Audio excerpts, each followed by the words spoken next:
Hey there guys, welcome back to the last boss of the Abomination Wing, or the Construct Quarter, as it's now known. Thaddius. Now, this boss was absolutely fucking nuts. It starts, you've got to actually kill two mini-bosses. You got to kill them at the same time, otherwise the one that died, if they don't die within 10 seconds of each other, they resurrect. They would literally be on opposite platforms of the room, so you'd split your raid into two. But they would tank swap by throwing the tanks across platforms to their mate. So that was hilariously fun. Fugan and Stalag. And once you killed those bad boys, the absolute monstrous Thaddius came to life.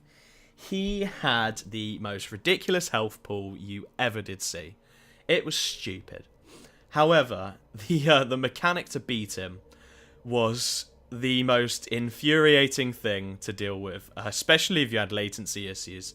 I know a lot of you Australian players who played on the US servers back in the original Nax had sort of latencies of 200, and this fight was pretty much impossible for them.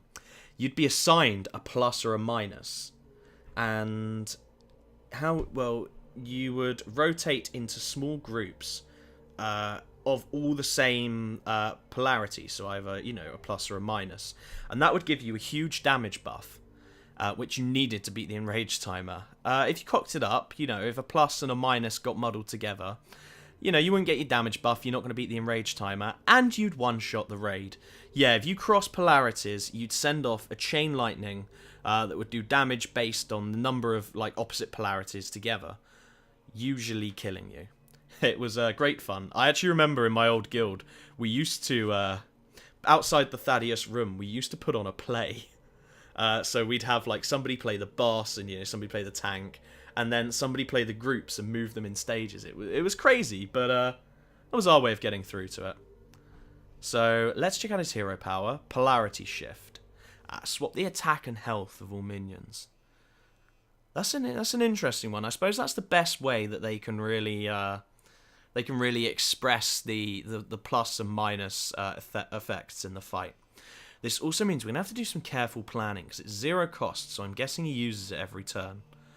This is careful planning. This is playing stuff with high health the turn before, so that we can hit him with high damage the next turn. And it's also knowing if he plays a high value minion, well, he's not going to have one, but say he's got a Ysera, and that's a 4/12, and basically we need to drop something that's going to be able to do 4 damage, because the next turn that's going to turn into a 12/4, and that's quite scary. But basically we could kill off a Ysera with like a Drake. That's huge. So we're going to have to really play around this passive. I think this is going to be a fun fight. I've waffled on far too long. Let's get into it.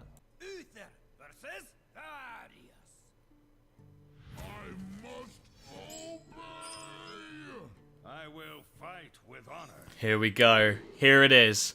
The final fight before Frostworm Lair. We are not going to need you yet, Mr. Leroy. We haven't used you too much, though. I feel kind of bad. We did use him against... was it Patchwork? I can't remember. See, this could be quite good, because if you play something like... If you play, say, is it the Necro Knight? No, I can't remember his name. He's a 2/8 taunt, and he gives you a minion. We could play that. He turns into an 8/2, and we kill him. I'm also going to keep this. I like removal. I think this fight's going to need a lot of removal. This is going to be a very scary fight. Now, I'm hoping... well, during the instance, if Thaddius was left alive, you could actually hear the screams and, chilling shouts because he's sewn together from loads of different people. It's really grisly. You could hear their screams and shouts unless he was dead, and it was horrible. And hopefully we don't start hearing them, because that used to creep me out. This doesn't affect this. We got a lot of things it's not really going to affect, such as the Drake, our Farseers. We got a couple of 3/3s in here, which is going to be good. It's going to be interesting with this. Here we go. Here's one of our 3/3s. Well, we can hammer time this next turn. And, well, assuming it reveals itself. I think that might actually be a good thing to do. I don't like these. Especially with this in play. You know, he can attack and then switch his health straight back up. He does have to use this every turn, though. We're going to have to use that to our advantage. Ooh. An unbound elemental. I suppose this isn't really surprising, seeing as he's got lightning in his portrait. He used a lot of lightning-based moves. I assume he's got access to a few shaman cards. Which is going to be interesting. Now, I may actually take this down before it goes too crazy. These scare me, basically. But what we're going to do is we're going to... If I silence this, will it go down to a 2-1 because it's hurt? No, it won't. It will go down to a 1. Polarity is also involved. So that's going to go down to a 1, 2... What? Let's not silence it, because that's going to kill my brain. Let's just kill it. That was really hurting my head there. Ooh, got a headache now. Oh, forgot about that. Great. Brilliant. Great. Actually, that's bloody fantastic. The polarity has switched it from a 2-4 into a 4-2. Yeah, we took 4 damage, but watch this. Tuh. Look at that. Oh, this is a really interesting passive. I like this. And he must use it at the beginning of every turn. Okay. This is a problem. I'm actually going to silence this. Problem is, it's going to go to a 5-3 next turn.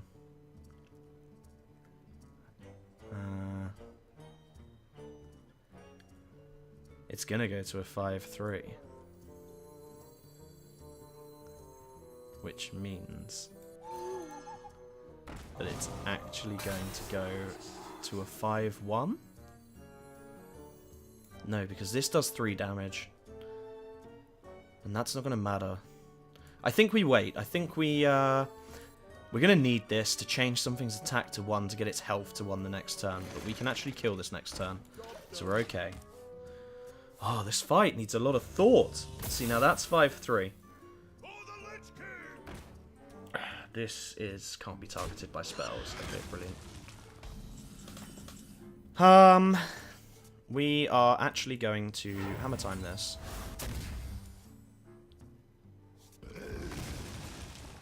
Can't be targeted by spells or hero powers. Are battle cries okay? I think so. Problem is, he's going to go down to a... Aha. Watch this. He's now 1-6. He's now 1-3. He's going to be a 3-1 next turn. Which means he can trade with that. Shit. There's my poor maths coming into play again. This is okay, though. This is okay. This is a really strange fight. Really strange fight. This is a problem. Oh, he didn't even... Excellent. This is a huge problem because when he plays the polarity, this is going to turn into a 2-0, which will kill it. And then he gets his old 4-4 back out. Okay. Now, this is tempting. This is very tempting.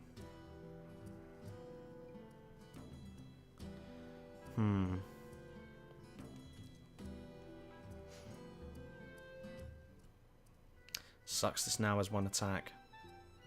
We did kind of need that. Do I Avenging and hope for the best? Maybe I do in this sort of situation. And maybe I actually Pyromancer. Avenging. Yeah, let's go for a bit of a jihad here.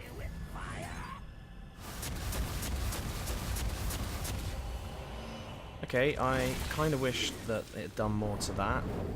That really sucks. This really actually sucks. That really didn't work out how I thought it would.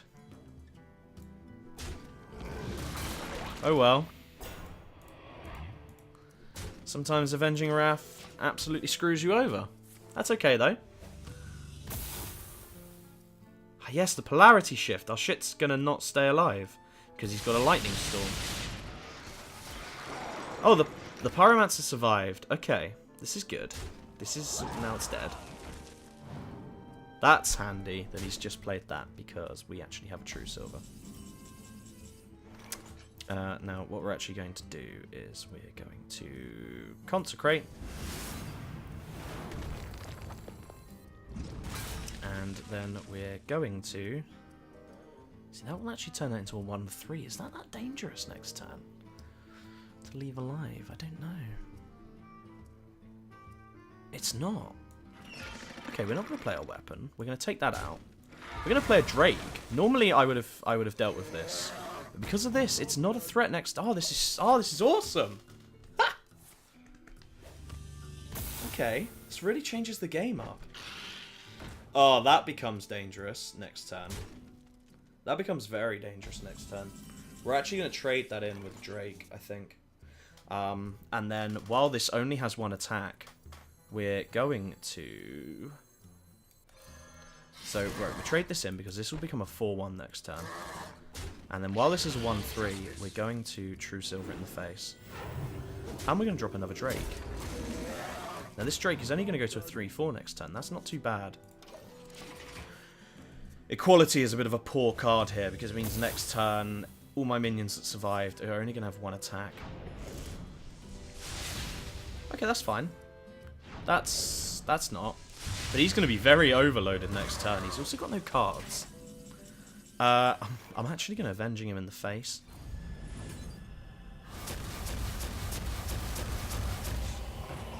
I'm going to True Silver him in the face. So this can bring us back up to full health, and he's only on 9. We've really got this. I mean, he's lost all of his cards. We do very well to lose this. Haha, Mr. Fordring. Again, he's a 6-6, so the polarity shift doesn't matter too much. This isn't going to screw us over like it would maybe screw over, say, our Ysera. Okay, this gets rid of the Divine Shield. Summons the 1-1s. Again, we don't have to worry about them with a polarity shift. We've actually won. There we go. I've promised little fat feet that I'd start using a bit more Leroy. So here you go, buddy. Here's a cheeky little Leroy finish for you. There we go. That was Thaddius. That was a really fun fight. This has been a fantastic wing, actually. This is the final straw. This has probably been my favourite of all the 4 wings. Frostworm Lair is going to be interesting because they are 2 massive bosses. I reckon there's going to be a lot to them. It's going to be great fun. Let's see what we got.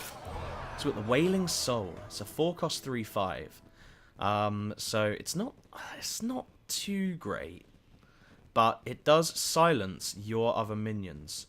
So, you know, your Ancient Watchers, your Ragnaros, that's going to be able to silence it. So that's pretty strong, I suppose. Oh, we got the Golden Hammer of Wrath as well, because we leveled up. Here we go. Got our legendary. Or actually, this time, we've got a double legendary. You don't actually get Thaddius, but you do get... at the beginning of the video, I was talking about the 2 bosses you had to fight at the beginning. Fugan and Stalag. We got them. They're pretty good. I mean, there's a 4-7 and a 7-4. For 5, they're okay. You know, they're quite susceptible to big removal. But that's kind of what you want. Because this Death Rattle, if both of them die in the same game, you summon Thaddius. This could get some crazy plays. Because if you and your opponent both play 1 each, I think you both get a Thaddius. But if you just play 2, you get the Thaddius. And I actually don't know the stats on Thaddius, but I reckon it's a pretty nuts card. And we've got the Warrior class challenge and the Priest class challenge. So we are only missing the Paladin class challenge, which I assume we get from Frostworm Lair. So we finally get our Paladin challenge right at the end. So thanks for watching, guys, and make sure to stay tuned, because next week Frostworm Lair opens and we get to finally battle Kel'Thuzad.